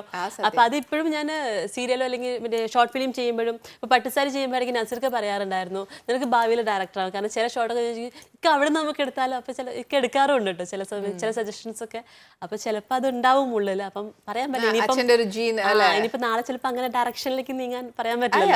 പിന്നെ എത്ര ആയാലും ഒരു കഴിവുണ്ടെങ്കിൽ അത് തീർച്ചയായിട്ടും വേണം. പിന്നെ ഈ പറഞ്ഞ പോലെ അച്ഛൻ ഫുൾ സപ്പോർട്ടായിട്ട് കൂടെ നിൽപ്പുണ്ട്. അപ്പൊ പിന്നെ എന്തായാലും അപ്പൊ അതാണ് ആ ഒരു ഉദ്ദേശമാണ്. അപ്പൊ അതുകൊണ്ട് സ്റ്റിക്ക് ഓൺ ചെയ്യുന്ന എവിടെയാന്ന് ചോദിച്ചാൽ കുക്കറി ഷോ ഞാൻ എന്തായാലും ബുക്സ് ഒരു വെല്ലുവിളിയായിട്ട്. സന്തോഷം. കാര്യം എനിക്ക് അറിയാൻ വയ്യാത്ത കാര്യങ്ങൾ മോളിൽ നിന്ന് എനിക്ക് പഠിക്കാമല്ലോ. ഈ പറഞ്ഞ പോലെ ദാസേട്ടനൊക്കെ പറയുന്നത് നമ്മൾ ഒരിക്കലും പഠിച്ചു തീരുന്നില്ലല്ലോ, പഠിച്ചുകൊണ്ടേയിരിക്കുകയാണ്. ഈ പറഞ്ഞ പോലെ ഒരു കിറുക്കാണ് പാചകം എന്നൊക്കെ പറയുന്നത്. അപ്പൊ അതുകൊണ്ട് എനിക്ക് ഇന്നാള് ചെയ്തു അതുകൊണ്ട് ഞാൻ പഠിച്ചൂടാ എന്നുള്ളത് എനിക്ക്. ഞാൻ എവിടെ പോകുമ്പോഴും ഈ പറഞ്ഞ പോലെ എൻ്റെ അടുത്ത് എൻ്റെ ഷോനെ പറ്റി പറഞ്ഞാൽ അടുത്തത് പറയുന്നത് എപ്പോഴും അനുചേച്ചിയുടെ കാര്യമായിരിക്കും. കാരണം ചേച്ചി ഞാൻ പ്രസന്റ് ചെയ്ത രീതിയും എനിക്ക് തോന്നുന്നു കുറച്ച് വെറൈറ്റി ആയിട്ട്.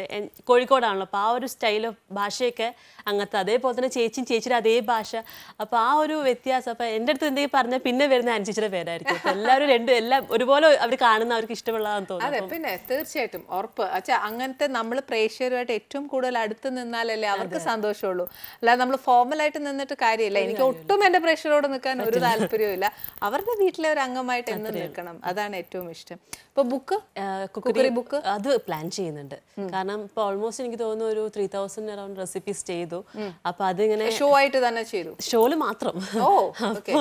അപ്പൊ അതൊക്കെ വെച്ചിട്ട് അതൊന്നും നമുക്ക് സ്പെഷ്യലായിട്ട് ചെയ്ത കുറെ സംഭവങ്ങളുണ്ട്. അപ്പൊ അതൊക്കെ വെച്ചിട്ട് ഒരു ബുക്ക് ഇങ്ങനെ ഇറക്കണം എന്ന് പ്ലാൻ ചെയ്യുന്നുണ്ട്. ഓക്കെ. അപ്പം ഒരു കാര്യം ചോദിക്കാം, അവിടെ അച്ഛൻ ഒന്നും പറയരുത്.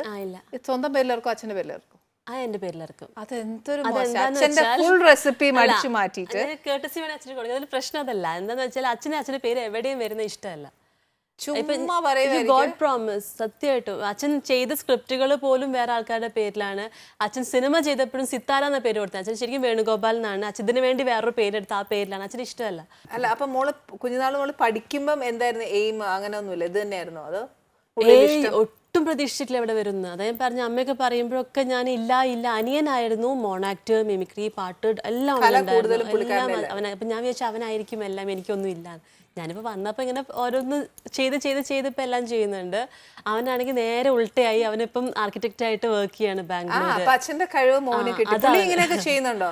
ഈ ബഡ്ജറ്റ് വൈസ് ചെയ്ത് ഇപ്പൊ അങ്ങനെ ചെയ്യാൻ തുടങ്ങിയിട്ടില്ല. ഞാൻ അണ്ടർ ഫേമില് വേറൊരു ഇതിൽ കൺസ്ട്രക്ഷൻ ഫേമിൽ വർക്ക് ചെയ്യാണ്. സെപ്പറേറ്റ് കൺസൾട്ടൻസി ഒന്നും ഇല്ല? ഇല്ല ഇതുവരെ ഒന്നും സ്റ്റാർട്ട് ചെയ്തില്ല. അവന് മെനക്കെടാൻ ഭയങ്കര ബുദ്ധിമുട്ടാണ്. ഉള്ള കാര്യം ചെയ്ത് അത് ചെയ്ത് കഴിഞ്ഞാൽ മിണ്ടാതിരിക്കും. അമ്മ എന്ത് പറയുന്നു? അമ്മ സുഖമായിട്ടിരിക്കുന്നു. അമ്മ ഈ പറഞ്ഞ പോലെ ഇപ്പം നമ്മുടെ കൂടെ തന്നെ അമ്മ ഇപ്പോഴും റേഡിയോ സ്റ്റേഷനിലൊക്കെ ചെയ്യുന്നുണ്ട്, നാടകവും കാര്യങ്ങളൊക്കെ. നല്ല വോയിസ് ആയിരിക്കും. റേഡിയോയിലൊക്കെ പോകണം എന്നുണ്ടെങ്കിൽ വോയിസ് ടെസ്റ്റ് ആണ് ആദ്യമേ തൊട്ട് റേഡിയോയില് ഓൾ ഇന്ത്യ റേഡിയോയിൽ വർക്ക് ചെയ്തിട്ടുണ്ട്. അപ്പം അതിപ്പോഴും കണ്ടിന്യൂ ചെയ്യുന്നു, ഡ്രാമ ചെയ്യുന്നുണ്ട്. ശരിക്കും നല്ല വോയിസ് ആയിരിക്കും. ഞാൻ ഫസ്റ്റ് ഫിലിമിൽ വരുമ്പോൾ ഞാൻ ആദ്യം ചെയ്യാൻ വേണ്ടിയിട്ട് എന്നെ ഫസ്റ്റ് കൊണ്ടുപോയി ടെസ്റ്റ് ചെയ്യുന്നത് നമ്മുടെ ഓൾ ഇന്ത്യ റേഡിയോയിലാണ്.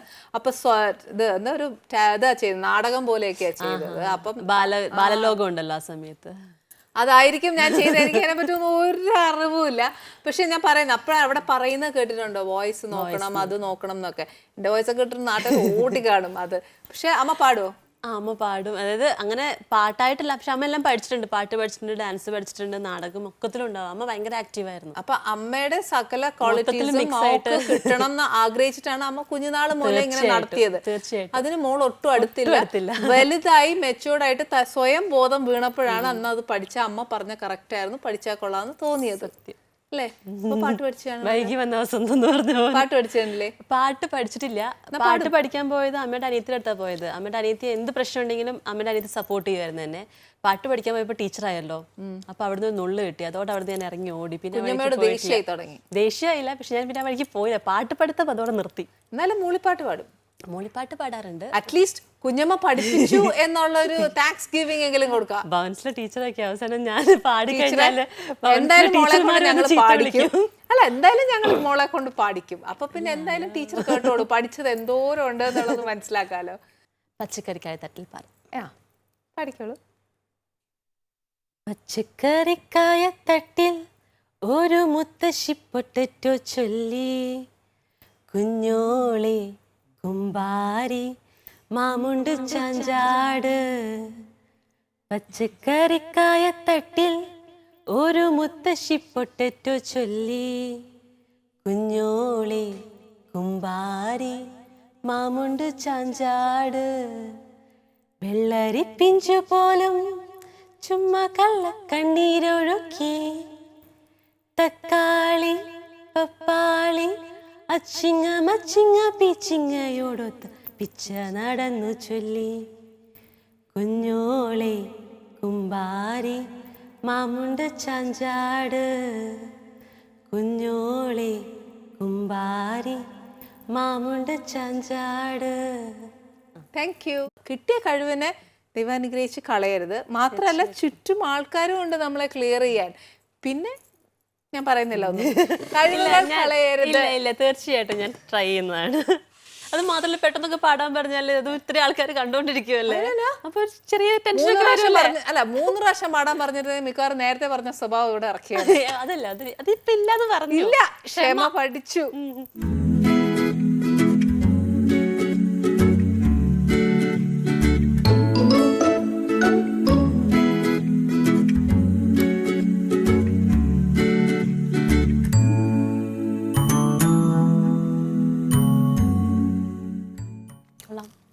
എത്ര 3000 റെസിപ്പീസ് അല്ലേ ചെയ്തേ? ഓക്കെ. അതിനകത്ത് വെറൈറ്റീസ് എന്നൊക്കെ ചെയ്തിട്ടുണ്ട് നമ്മുടെ നാടിനല്ലാത്ത. ഇതൊരു നല്ല കാര്യം. ബീട്രൂട്ട് തവ ചെയ്തിട്ടുണ്ടായിരുന്നു. അതൊരു ദിവസം എല്ലാം തവ സ്റ്റൈലാണ്. ഈ നമ്മുടെ എല്ലാം ഈ എന്താ പറയാ ഗ്രിൽഡ് ഒന്നും ചെയ്യുന്നതിന് പകരം എല്ലാം തവയിലാണ് ചെയ്യുന്നത്. അപ്പം ഒരിക്കൽ ഇതുപോലെ പിറ്റേന്ന് ഷൂട്ടുണ്ട്.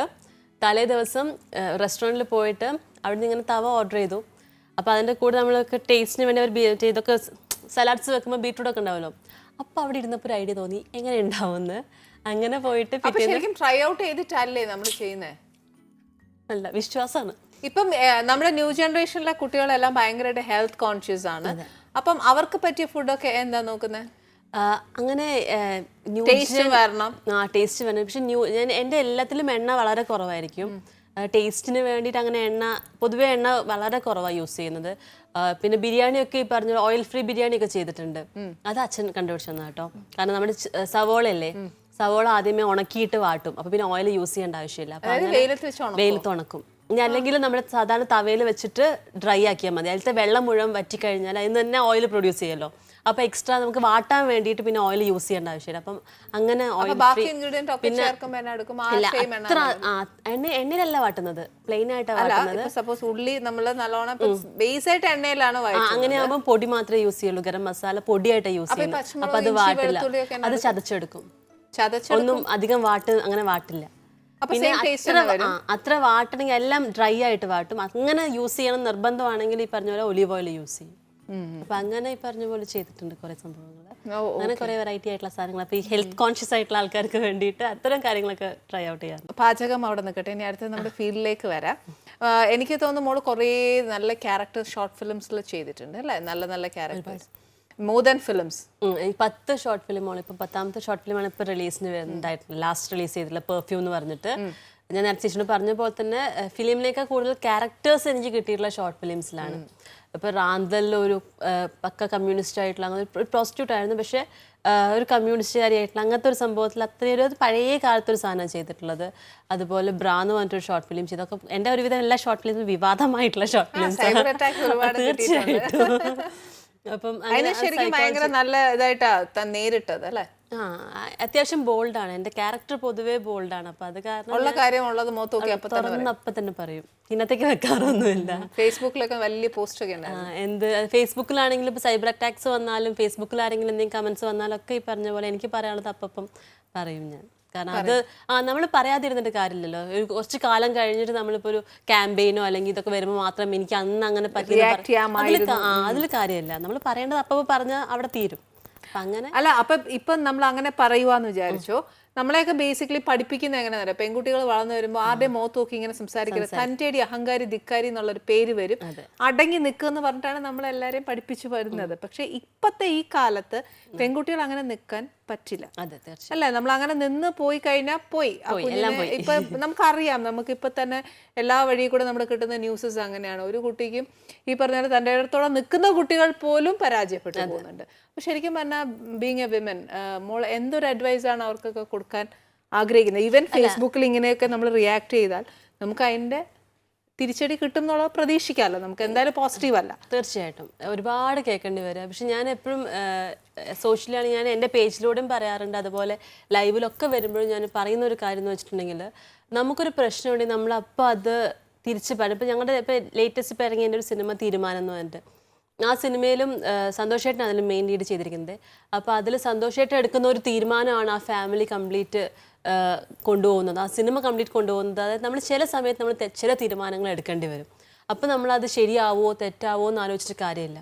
കാരണം നമ്മുടെ രക്ഷയ്ക്ക് വേണ്ടിയിട്ട്, നമ്മുടെ ഫാമിലിക്ക് വേണ്ടിയിട്ട് നമ്മൾ കൈക്കൊള്ളുന്നൊരു തീരുമാനമാണ്. അപ്പോൾ അത് ശരിയാവും എന്ന വിശ്വാസം നമ്മളത് പോവാന്നുള്ളതാണ്. അപ്പം പോയിട്ട് ഇനി ഇപ്പം അതിനെന്തൊക്കെ കോൺസിക്വൻസ് വരും, എങ്ങനെയായിരിക്കും സൊസൈറ്റി നമ്മളോട് ബിഹേവ് ചെയ്യാന്നൊക്കെ നമ്മൾ ചിന്തിച്ച് കഴിഞ്ഞാൽ നമ്മൾ പേടിച്ച് പിന്നോട്ട് മാറും. അപ്പം അതിനെപ്പറ്റി ചിന്തിക്കാതെ, കാരണം എൻഡ് ഓഫ് ദി ഡേ നമ്മൾ തന്നെ നമ്മുടെ ജീവിതം ജീവിക്കേണ്ടത്. ഇവരാരും വന്ന് നമ്മൾ ജീവിപ്പിക്കില്ല അല്ലേ? നന്നായ കൂടത്തിൽ അത്രയേ ഉള്ളൂ. അപ്പം അത് നമ്മൾ വിട്ടേക്കുക. കാരണം അവർ അങ്ങോട്ടും മാറും ഇങ്ങോട്ടും മാറും. അപ്പം നമ്മൾ ജീവിക്കണം, നമ്മൾ തന്നെ മുന്നോട്ട് പോകണം. അപ്പം നമ്മൾ നമ്മുടെ കാര്യം നോക്കുക എന്നുള്ളതാണല്ലോ. കാരണം അവരെന്ത് പറയുന്നു വിചാരിച്ച് നമ്മൾ ചിന്തിച്ച് കഴിഞ്ഞ് നമ്മൾ ഒരു കാര്യം ചെയ്യാതിരുന്നാൽ ആ പറയുന്നവർ കുറ്റം പറയും. ഇപ്പം നമ്മൾ പറഞ്ഞത് അത് ശരിയായി കഴിഞ്ഞാൽ എന്നാ പറഞ്ഞതുകൊണ്ട് അത് ശരിയായി എന്നും പറയും. അപ്പം എല്ലാം അത് പിന്നെ ഓരോ ആൾക്കാരുടെ മെൻറ്റാലിറ്റി വ്യത്യാസമുണ്ടാവും. അപ്പം ഞാൻ എപ്പോഴും കുട്ടികളോടും പറയാം, അപ്പം നമ്മുടെ ഫീൽഡിലോട്ട് ഇപ്പോൾ ഒരുപാട് പേർക്ക് വരാൻ താല്പര്യമുള്ളവരുണ്ട്, അവരോടും പറയാറുണ്ട് ഞാൻ പലപ്പോഴും ചെന്ന് പെടരുത് എന്ന്. കാരണം നമ്മൾ പെടുത്താൻ വേണ്ടി ഒരുപാട് പേര് നമ്മുടെ ഇൻഡസ്ട്രിയിലുണ്ട്.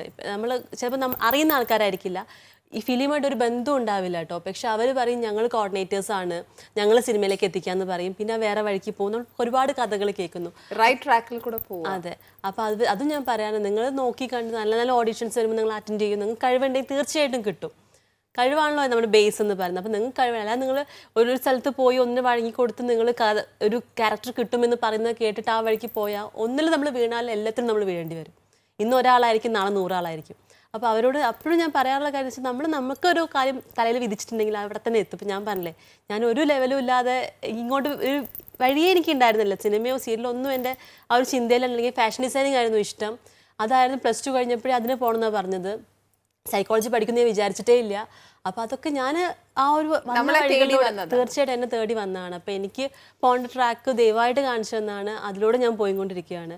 അപ്പം നമ്മൾ ആ വിശ്വാസത്തിൽ മുന്നോട്ട് പോകാന്നുള്ളൂ. അല്ലാതെ നമ്മളിത് വേണം എന്ന് പറഞ്ഞ് പോയാൽ ചിലപ്പോൾ നമ്മൾ പോകുന്ന വഴി മാറിപ്പോവും.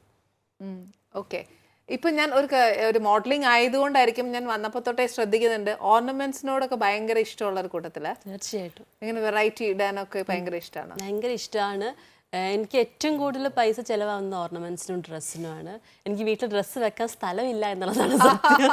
അത് മോഡലിംഗിന്റെ ഒരു സാധനം ഉള്ളിൽ കിടക്കുന്നുണ്ടാണ്. മോഡലിംഗ് കിടക്കുന്നതുകൊണ്ടാണെന്ന് എനിക്കല്ല, അമ്മയ്ക്കും പണ്ട് തൊട്ടേ ഒരുക്കിക്കൊണ്ട് നടക്കാൻ ഭയങ്കര പെൺകുട്ടികളെ ഒരുക്കിക്കൊണ്ട് നടക്കാൻ അമ്മമാർക്ക് ഭയങ്കര ഇഷ്ടമുള്ള കാര്യം. അതുണ്ടായിരുന്നു. അതിനുശേഷം വന്നപ്പോഴും പിന്നെ ഞാൻ കുറച്ചു കാലം കംപ്ലീറ്റ് വിട്ടു. കാരണം പഠിച്ച ക്രിസ്ത്യൻ മിഷണറി സ്കൂളിലാണ്. അപ്പൊ CSIന്റെ അവിടെ ഒന്നും പാടില്ല. നമുക്ക് കമ്മല്, ചെറിയ പൊട്ട് കമ്മലൊക്കെ യൂസ് ചെയ്യാം, പൊട്ട് തൊടാൻ പാടില്ല, മാല ഇടാൻ പാടില്ല. പിന്നെ സ്കൂളിൽ പൊതുവെ ഗോൾഡ് അലൗഡ് അല്ല. അപ്പൊ പാദസരം ഇടാൻ പാടില്ല, അതൊക്കെ ഫൈനാ. അപ്പൊ അങ്ങനെ പഠിച്ചതുകൊണ്ട് പിന്നെ ഞാൻ കുറച്ചു കാലം ഈ പറഞ്ഞ പോലെ പെന്തക്കോസ്റ്റൊക്കെ പോലെ ഒന്നും ഇടാതെ, ഈവൻ ലിപ്സ്റ്റിക് ഒന്നും യൂസ് ചെയ്യില്ലായിരുന്നു. പക്ഷെ പിന്നെ ഈ ഫീൽഡിലോട്ട് വന്നപ്പോൾ കംപ്ലീറ്റ് മാറി, എൻ്റെ ഉള്ളിലെ ഇഷ്ടങ്ങളൊക്കെ തിരിച്ചു വന്നു തുടങ്ങി. അങ്ങനെ ഞാൻ പറഞ്ഞ ഫാഷൻ ഡിസൈനിങ് എനിക്ക് ഭയങ്കര ഇഷ്ടമാണെന്ന് പറഞ്ഞു. അപ്പോൾ അതുകൊണ്ട് തന്നെ ബ്ലൗസും സെൽവാസും ഒക്കെ ആണെങ്കിൽ ഞാൻ തന്നെ ഓണായിട്ട് പറഞ്ഞു കൊടുക്കും. ചെയ്യാതെ സ്റ്റിച്ച് ചെയ്തിട്ടില്ല, പക്ഷെ പറഞ്ഞു കൊടുക്കും, വരച്ചു കൊടുക്കും. അപ്പൊ ഫ്യൂച്ചർ വല്ല ബുട്ടീക്ക് അങ്ങനെ ഇടാൻ താല്പര്യം? സത്യം പറഞ്ഞാൽ ഞാൻ മൊത്തത്തിൽ കൺഫ്യൂഷൻ ആയിരിക്കുകയാണ്. എനിക്ക് കുക്കിങ്ങിനോടുള്ള ഇഷ്ടം കാരണം അതല്ല, ഇതിപ്പോ അവിയല് പരുവാണ്. ഇത് എന്നാത്തിൽ പോവും? കുക്കിങ്ങിൽ പോവോ, ഫാഷൻ ഡിസൈനിങ്ങിന് പോവോ, പ്രൊഡക്ഷനിൽ പോവോ, ഡയറക്ഷനിൽ പോവോ? കുഞ്ഞെ, ഞാൻ വന്ന് ആദ്യം ചോദിച്ച ചോദ്യമാണ്, ഏതെങ്കിലും ഒറ്റ ഒന്നിലേ നിൽക്കാൻ പാടുള്ളൂ. അതിപ്പോ എന്തായാലും ഇപ്പൊ പ്രൊഡക്ഷൻ തുടങ്ങുന്നോണ്ട് അവിടെ എന്തായാലും നിന്നേ പറ്റൂ, അല്ലെങ്കിൽ അപ്പനും തല്ലും. തീർച്ചയായിട്ടും അച്ഛനെ സപ്പോർട്ട് ചെയ്ത് നിന്നേ പറ്റൂ. അപ്പൊ അവിടെ എന്തായാലും നിൽക്കും. കാരണം എനിക്ക് അച്ഛന്റെ സ്ക്രിപ്റ്റ് തിരിച്ച് ജനങ്ങളിലേക്ക് എത്തിക്കാൻ ഭയങ്കര ആഗ്രഹമുണ്ട്. അപ്പൊ അതുകൊണ്ട് ഇപ്പം അവിടെ നിൽക്കുന്നു, ഞാൻ അതിൽ സ്റ്റിക്ക് ഓൺ ചെയ്തു. അപ്പൊ ബാക്കിയെല്ലാം അത് കഴിഞ്ഞിട്ട് തലയിൽ വരച്ചിട്ടുണ്ടെങ്കിൽ ബാക്കിയെല്ലാം ഇങ്ങനെ പെയിന്റിംഗ് വർക്ക്സ്. പ്രൊഡക്ഷൻ ഇപ്പൊ നമുക്കൊരു സൈഡ് ആയി കഴിഞ്ഞാൽ 2-3 സ്ക്രിപ്റ്റ് പോയി കഴിഞ്ഞാൽ, നല്ല വർക്ക് വന്നു കഴിഞ്ഞാൽ പിന്നെ ഓട്ടോമാറ്റിക്കലി ആളുകളിലേക്ക് എത്തി. പിന്നെ നമുക്ക് ഈ പറഞ്ഞ പോലെ നമുക്ക് അതിങ്ങനെ ത്രൂ ആയിട്ട് പോവുമല്ലോ. ആ സമയത്ത് വെറുതെ ഇരിക്കുമ്പോൾ വേണമെങ്കിൽ ഇങ്ങോട്ടേക്ക് ചാടാമല്ലോ, കുഴപ്പമില്ല. അത് കറക്റ്റ്. പിന്നെ ഒരു കാര്യം ചെയ്യട്ടെ, ഇത്രയും ഫുഡിയാണ്, ഭക്ഷണം എങ്ങനെയാണ് ഡെയിലി റൂട്ടീൻ? പക്ഷെ എനിക്ക് ഏറ്റവും ഇഷ്ടം നോൺ വെജാ. കഴിക്കാൻ ഇഷ്ടം നോൺ വെജാ. വെജ് ഇഷ്ടമല്ല എന്നല്ല, പക്ഷെ കുറവാണ്. പിന്നെ ഈ ലീഫി വെജിറ്റബിൾസ് ഒക്കെ പറഞ്ഞ പോലെ ചീര, മുരിങ്ങയില, നാടൻ ഫുഡാണ് ഇഷ്ടം. വീട്ടിൽ നിന്ന് കഴിക്കാനാണ് ഏറ്റവും കൂടുതൽ ഇഷ്ടം. പിന്നെ ജങ്ക് ഫുഡ്സ് കഴിക്കും, നമ്മുടെ ഒരു ഇഷ്ടങ്ങളനുസരിച്ച് കഴിക്കും. പക്ഷെ എന്ത് കഴിച്ചാലും കുറച്ചേ കഴിക്കൂ. അപ്പം ചപ്പാത്തി ആണെങ്കിൽ 2 കഴിക്കൂ. ഇപ്പം ചിക്കൻ ഇഷ്ടമെന്ന് പറയുമ്പോൾ എല്ലാവരും ചിക്കൻ നന്നായിട്ട് കഴിക്കുമെന്ന്, അതും ചിലപ്പോൾ 2 പീസ് കഴിച്ചാൽ ഞാൻ നിർത്തും. അപ്പം ഇത്രയും കാര്യങ്ങൾ ചെയ്യുന്നുണ്ട്, പാചകം ഇത്രയും നല്ലതായിട്ട് ചെയ്യുന്നുണ്ട്. ഇനി എൻ്റെ പാചകത്തിന് ഒന്ന് വിലയിരുത്തും. 3000-ഓളം റെസിപ്പി ചെയ്തിരിക്കുന്ന ഒരു വലിയ ജഡ്ജായിട്ട് വേണമെങ്കിൽ കൂട്ടാം. ഞാൻ പറയാം, എനിക്ക് കഴിച്ചപ്പോൾ ഇഷ്ടപ്പെട്ടു. ഉള്ളി, സവോള അരച്ചിട്ടുണ്ട് അല്ലേ, അരച്ചിട്ടാണ് ചെയ്തിരിക്കുന്നത്. പിന്നെ എനിക്ക് പെപ്പറിൻ്റെ ഫീൽ നന്നായി, എനിക്ക് പൊതുവെ കുരുമുളക് ഭയങ്കര ഇഷ്ടമാണ്. അതുകൊണ്ട് പെപ്പറിൻ്റെ ഫീൽ നന്നായിട്ട് കിട്ടുന്നുണ്ട്. ഓൾ ടുഗെദർ പറയും. അല്ല, എനിക്ക് ഒത്തിരി ഇഷ്ടപ്പെട്ടു. അത് കഴിച്ചാൽ എനിക്ക് പറ്റിയ ഡിഷാണ്. എനിക്ക് ഒത്തിരി ഇഷ്ടപ്പെട്ടു. കാരണം അതുപോലെ ഈ പറഞ്ഞ പോലെ എനിക്ക് മല്ലിയില ഭയങ്കര ഇഷ്ടമാണ്. പിന്നെ അച്ഛൻ കുറേ റെസിപ്പീസ് മൂക്ക് തന്നിട്ടുണ്ട്. ഇപ്പം നമ്മുടെ ലേറ്റസ്റ്റ് കുട്ടികളെല്ലാവരും ജങ്ക് ഫുഡ്സ് ഒരുപാട് കഴിക്കുന്നുണ്ട്. അപ്പം ഞാൻ പറയുന്നറിയാം, നമ്മുടെ കുഞ്ഞുങ്ങൾക്ക് വേണ്ടിയിട്ട് അറ്റ്ലീസ്റ്റ് ഇവർ ജിമ്മിലെല്ലാം പോയിട്ട് ഒരു ദിവസം ചീറ്റ് ഡേ എന്ന് പറഞ്ഞൊരു സാധനം വെക്കാം. അത് ജിമ്മിൽ പോകുന്ന കുട്ടികൾക്ക്. ഇത് അങ്ങനെയല്ല, നമുക്ക് വൺസ് ഇൻ എ വീക്ക് ഒരു ദിവസം ഒരു ഹെൽത്തിന് വേണ്ടിയിട്ട് നമുക്ക് കഴിക്കാൻ പറ്റുന്ന ജ്യൂസോ അല്ലെങ്കിൽ ഫുഡോ എന്തെങ്കിലും അച്ഛൻ പറഞ്ഞു തന്നിട്ടുണ്ടോ? നമ്മുടെ ഇൻറ്റസ്റ്റൈൻസ് ഒക്കെ ക്ലീൻ ആയി നമ്മുടെ ബോഡി ഒന്ന് ഡെയിലി രാവിലെ എഴുന്നേറ്റ് കഴിഞ്ഞാൽ നെല്ലിക്ക ജ്യൂസ് ഏറ്റവും ബെസ്റ്റ്. അതുപോലെ കുമ്പളങ്ങയുടെ ജ്യൂസ്, അത് നല്ലതാണ്. അല്ലെങ്കിൽ പിന്നെ എല്ലാവർക്കും പറ്റുന്ന ഒരു കാര്യം വെച്ചാൽ നാരങ്ങ വെള്ളം കുടിക്കാൻ, പഞ്ചസാര ഒന്നും ഇടാതെ രാവിലെ നാരങ്ങ മാത്രം പിഴിഞ്ഞിട്ട് വെള്ളം കുടിക്കണം, നാരങ്ങ ജ്യൂസ്. വേറെ എന്തെങ്കിലും അച്ഛൻ ഇതാണ് മെയിനായിട്ട്, അതാണ് നമുക്ക് ഏറ്റവും ബെസ്റ്റ്. കാരണം രാവിലെ നമ്മൾ കഴിക്കുമ്പം, രാവിലെ കുടിക്കുമ്പം അതിനേക്കാൾ നല്ലൊരു മെഡിസിൻ നമ്മുടെ ലൈഫിലില്ല. നമ്മൾ സ്കിന്നൊക്കെ നന്നായിട്ട് ഇതാവും, ഹെൽത്തി ആയിട്ടിരിക്കും, നമ്മുടെ സ്കിന്ന് ഭയങ്കര ഭംഗിയായിരിക്കും, കാണാൻ ഭംഗി കൂടും. ലെമണാണ് ഏറ്റവും നല്ല മെഡിസിൻ. പറ്റുവാണെങ്കിൽ ഇളം ചൂടുവെള്ളത്തിൽ കുടിക്കാൻ വേണ്ടി ശ്രമിക്കുക, ഏറ്റവും ബെസ്റ്റ് അതാണ്. അതിനേക്കാൾ നല്ലൊരു മെഡിസിൻ ഇല്ല. അപ്പോൾ നമുക്ക്